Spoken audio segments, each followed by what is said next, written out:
In today's video, I'm going to be giving my thoughts on my first impressions of Luffy's Gear 5 transformation that debuted in chapter 1044 of One Piece. Don't forget to hit that subscribe button if you mess with my content. Well, anyway, Gomo no Jet Pistol, let's get straight into the video. Gear 5 was one of the most iconic transformations I've ever witnessed in shonen history. Yeah, I've even put that up there with Goku's transformation into the legendary Super Saiyan. I've always thought that Luffy would have another transformation after Gear 4 because you know it's One Piece, so Luffy had to have another gear that would be the pinnacle of his power. Before Luffy even transformed into Gear 5, there was subtle hints that he was going to transform to Gear 5 during his battle with Kaido. During the raid on Onigashima, when Hyuga saw Luffy as Gear 4 and mentioned that Luffy looked like the god of fire while he was fighting one of the numbers. When Hyuga first mentioned this, I was like, hold up, wait a minute, what is Oda beginning to cook up here? And also, it was foreshadowed again during Jinbei's fight with Who's Who mentioned that he was guarding the gum fruit that was captured by the world government. We all know that the world government is only after the most significant fruits. And Luffy's transformation into Gear 5 was all but confirmed to be when the Gorosei were worried about a fruit that hasn't awakened in centuries and was even considered a legend to them. And then in a few chapters later, it was confirmed that the fruit they were talking about was Luffy's fruit, and ordered one of their CP0 agents to eliminate Luffy before the fruit could even be awakened. Now let's fast forward to the actual awakening and what I first thought about it. When Luffy first awakened, I thought it was a cool sequence that Oda had Luffy transform in a state of panic. But Luffy was seemingly killed. Characters were saying they couldn't hear Luffy's voice no more. Kaido basically going back into the castle saying Luffy is dead and commanding everyone that it is over and demanding Momonosuke to come out to end the raid. But then all of a sudden flashes of King's Haki is literally emanating everywhere. Even Kaido himself is scared by everything. Even he's like, what's going on that roof?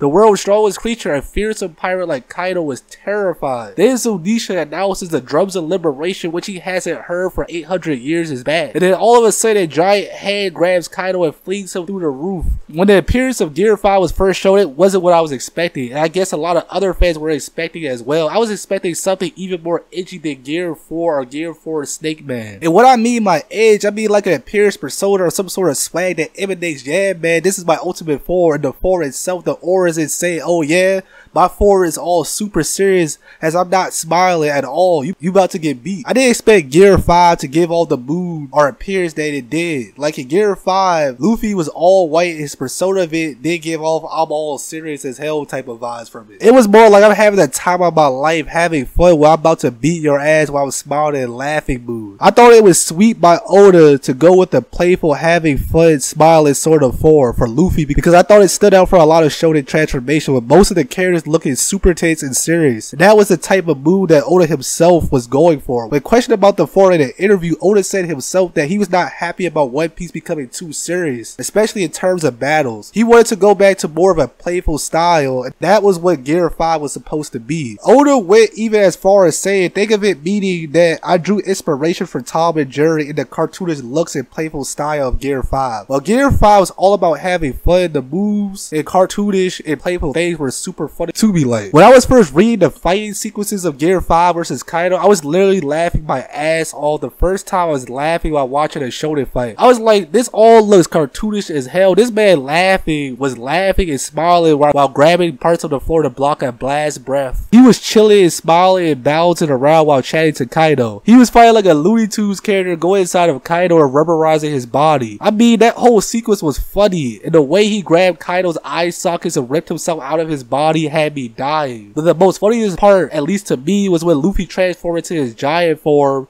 It was literally playing jump rope with Kaido's body while coming down on the air. Well, that's time when Luffy crashed into Onigashima and everyone was affected by his powers. They all had their eyes coming out of their sockets in shock, just like Luffy's eyes were. And I can't forget when Kaido hit Luffy with his bat and his face was parted with spikes because it didn't crush him. More like his face was spaced out by Kaido's club, and it was super funny to me. All in all, my impressions of Gear 5 was that it was a masterclass, funny, it showed the full playful side of Luffy. And not only did I think this transformation was spot on to Luffy's personality, but I believe it was spot on to Oda's personality as he's drawing One Piece. I believe Oda is having the time of his life while smiling in spirit as he draws this amazing story that is One Piece. My name is Fearless Joy. Don't forget to subscribe to the video if you mess with my content. Fearless Joy out. Deuces. Till next time.